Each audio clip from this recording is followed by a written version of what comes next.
All right, so let's talk about the whistleblower. Who was this guy? And was he really a guy that sexually assaulted people and was a whistleblower? No. This guy's name was Sang Kyo. He was 29 years old at the time, and he was not a club goer. He never went to clubs. That's what he said. And we all hear those people will be like, oh, I never went to a club. And they're like always like at the club like every weekend. No, I've seen now the YouTube channel, and he said that basically he spent like his 20s just preparing his own business, and every cent that he had, he was so cheap. He just wanted to invest into his business, and he never really wanted to spend money on alcohol.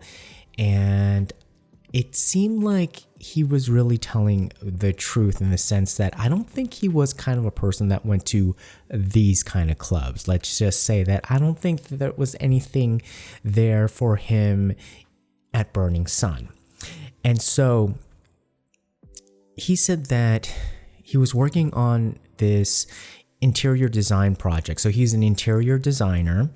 And so he had to go to a birthday party, and it was like 10 o'clock at night when he just wrapped up something else. And he was just like, I don't want to go. But he was being guilt tripped by other people who are already at the club.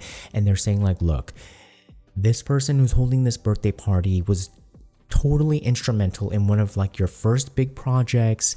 You definitely at least have to make an appearance and say hello. And then of course in Korea, that's huge. If you are told that, there's way too many a time where you show up when you don't want to be there because you've been guilt tripped by saying at least you have to make an appearance and say hello. Same thing again with SJM. This guy should never have gone to the club, but he was guilt tripped by obligation and went. SJM should never have gone to the Han River, but for some reason he felt like he had to go. So anyhow, this guy, this Kim Sang-kyo, didn't even show up to Burning Sun until like 1:30 a.m. So, if he was really wanting to go to the club to enjoy himself and especially drop the amount of money that apparently they all had to throw in to buy a table, he would have been there a lot earlier to really enjoy it. I guess they had got one of the $2,000 tables. So this is not like the ultra VIP. 10 people pitched in $200 each, so that's kind of like cheaper VIP. What had happened is that like now he's seeing apparently like this situation unfold, and he's never been to Burning Sun, and he never goes to clubs, and that, I think, at least for me, made him very credible, because in my mind I was thinking like, yeah, like this was the story of a good Samaritan. And I was thinking in my head, I was like, as much as like I want to believe in good Samaritans and good, guys out there, even at the club, I was thinking in the back of my head, like, but on the other hand, like, no matter like how good of a moral compass you may have, like in a club setting, like, I think there's a lot of things that you kind of just let go. Like, you kind of give like the benefit of the doubt, or like you don't want to get involved. Like you just think it's just kind of like, yeah, well, maybe that looks a little sketchy, but yeah, whatever. And so I was always kind of thinking like what kind of guy would like raise kind of like an issue like that at a club? And now I really do believe him when he says like, well, somebody who never goes to clubs would be even more shocked by seeing what it looks like, exactly what happened. A girl that got like drugged with like GHB in her drink, like totally like slumped over, like some other person we know, slumped over and then being carried out. So what he did was he reported it to the security people, and then instead of being like, thanked for mentioning that something is happening at, if I was the business owner, I'd be, thank you for, this is horrible. Let me take care of the situation. No, what basically he did was like getting in between the business owner and his cash, because that was the business.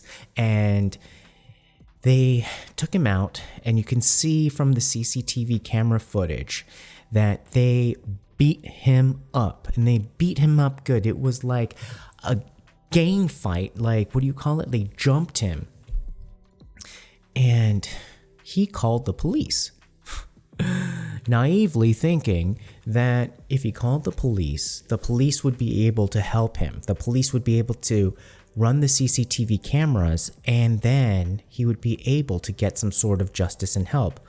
No, he said that when the police came, they wouldn't even listen to him. They only took the side of the club and the security guards, and then they started to even rough him up. They wouldn't even look at the security camera.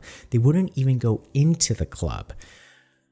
And then they arrested him and started accusing him of being the aggressor. They accused him of being the attacker. They arrested him. They took him to jail. And he's probably thinking, what in the heck is going on? And so this is the infuriating part. So this was the beginning of his nightmare, and probably his wake-up call into how things operate in Korea, especially at night in Gangnam. Because this was the height of injustice, where he was trying to help out a girl that looked like she was in trouble, about to have her life significantly altered in a negative way. And then he gets thrown in jail for trying to save another girl's life. So then we all know that his mom got to the police station, took one look, was like, no, this is not going to work out. She even got rough handled. My goodness, they're going to rough handle a mom. That's how powerful this money is. This is the whole system that they do not want tampered with. Is there a piece of corroborating evidence to this? Yes, a former club security guard had told the media in this interview, saying that if somebody calls the police to come to the club, the police actually contacts the club and asks for permission. The police asks for permission to go to the club, and then they don't always go into the club. They are always at the beck and call, like they're servants of the club, not the other way around, or not for public safety, or not for the law. They are essentially going to answer to the club. Think about that. Now, if you're wondering about the whole drama about the Seoul ferry, this is exactly the same principle at work. If you're wondering about what happened with that other college student that died in that accident over at the harbor, same time as SJM, and they didn't have emergency services called, but they called the company first, same exact thing that happens. After I heard that security guard talk, it suddenly made 100% sense of that image of the Coast Guard just waiting right next to the Seoul ferry when they could have literally just started saving everybody's life, but they were just waiting. Why? Because they did not get the go-ahead. From whom? From the company of the ferry, from the headquarters of the ferry. They do not take orders from the head of the Coast Guard. The head of the Coast Guard is contacting the ferry company, and they're trying to decide, oh my gosh, what do we do? Are we going to let this be an accident that's registered under our accident record, and they were trying to figure out probably how to get out of it and then letting everything sink. The only way that that could be overruled, I guess, was to have the president of South Korea herself overrule this and then order the Coast Guard to save the lives. But she was gone for 7 hours doing who knows what, and that was still a mystery that's not been solved to this day. And so, again, we are seeing public safety, public institutions at the beck and call of private companies that bribe these institutions, and it's the public that suffers. So that's the explanation of the Seoul Ferry in a nutshell. In a nutshell, the Coast Guard was right there. They couldn't go in because they could not get the go-ahead from the owner of that ferry. They have the right by law to go save everybody on that boat. They had enough time and resources to go and save everybody on that boat, but they did not. Same thing with these police officers. They should have protected the life of that girl. They should have protected the whistleblower. They should have investigated the CCTV footage, but they did not. They went with the club. And then what happened? This whistleblower was painted as like some club kid who was also like sexually assaulting people. There was like 3 counts of like sexual assault or like a battery. And one of the people who was instrumental in putting all these charges up was that old lady from Taiwan, the one that was like money laundering and was 20% owner of the club. That seems like she was being like one of the fishermen. That is so sus. Like, I'm sorry. That makes absolutely no sense. And so it seemed like they were really setting him up and really defaming him and really trying to drag him down. And he was saying like, wow, he really got to learn how scary, how like the whole world can turn on you, the way that they can manufacture a whole plot against you and have media, institutions, the law just rain all over you and try to crush you. And he was really shocked by this. But they also picked the wrong guy to mess with, because that's what I'm saying, he was a little bit sassy.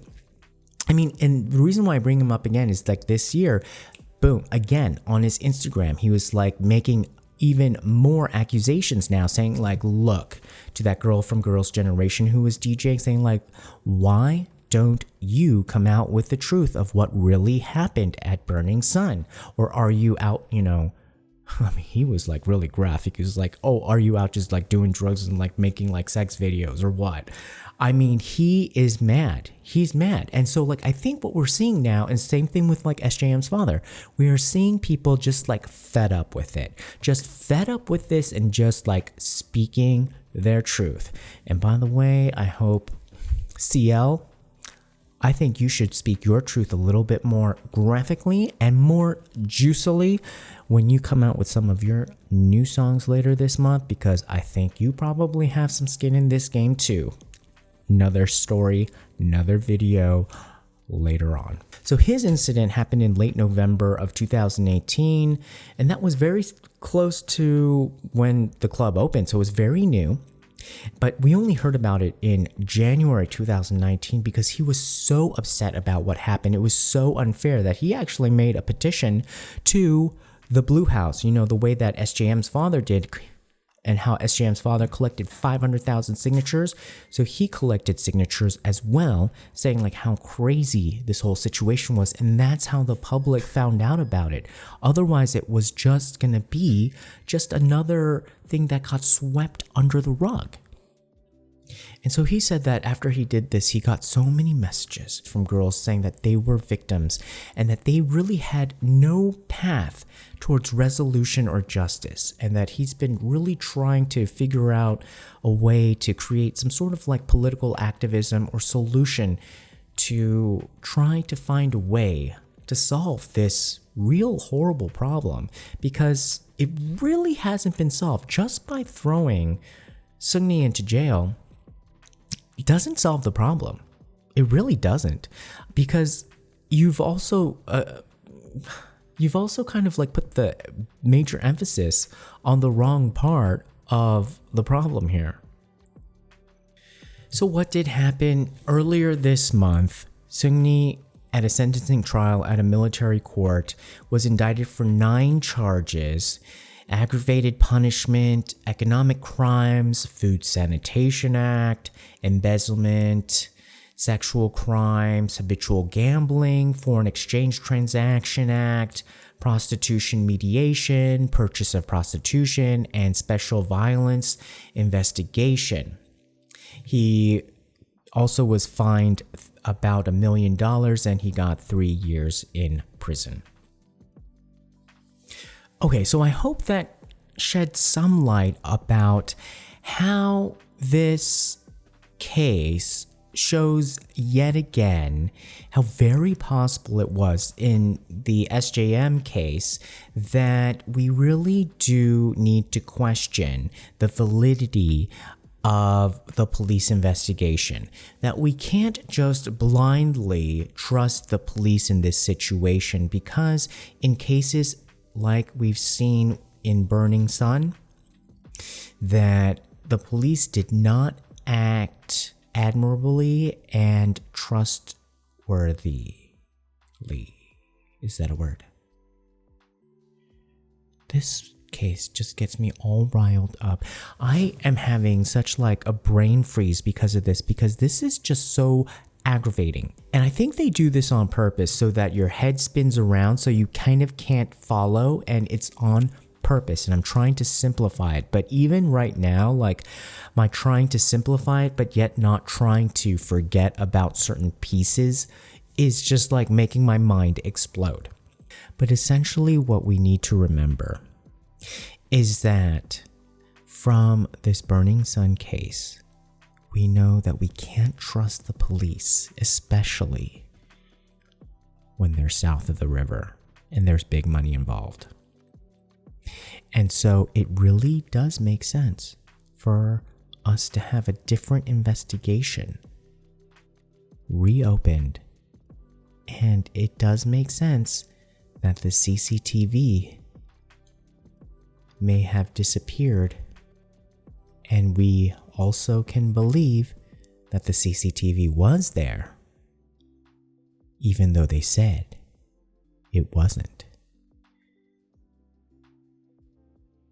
So thanks again to everybody who has signed the petition. And if you have other people who can join us in this crusade, just sign the petition. We'll see how far it goes. I really am glad many of you guys care and really want to see an end to this in a way that is satisfying and happy, and that brings a little bit more light to this very, very dark way of how people just feel like they can get away with it. And to bring it back to the appetizer and the original story in the beginning of this whole saga about my friend and the scar that's still on her neck, we really have to stop this before it gets to even crazier level that I cannot even imagine what happens 10 years from now if we don't do something today. All right, guys, thanks for joining us. We'll see you again next time. Bye-bye.